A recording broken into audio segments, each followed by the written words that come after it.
So what'd you guys build today? So we have right here is an interesting PC build. It features a lot of used parts that we've gotten from trade-ins over at PC Bros. We made a really awesome gaming system. It features the i7-4790k, which is a 4-core 8-threaded processor, and we paired it with a GTX 1070, and I think this is going to be really good for gaming on a budget.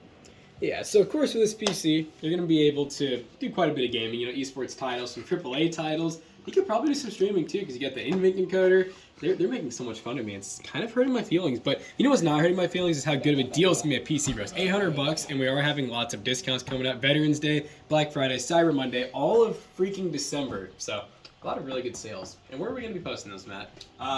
PC Bros and YouTube and I don't know the answer to that Everywhere. question in all honesty. Everywhere. But yeah, we are going to be sharing these deals, so stay tuned for that. Follow PC Bros on Instagram, Twitter, and all that if you want to take advantage of those deals. But yeah, buy a PC for PC Bros. The only place you should buy a PC is for PC Bros. PCBros.tech, PC Bros, PC Bros, PC Bros. And that's 1-800-PCB-ROS. PC Bros.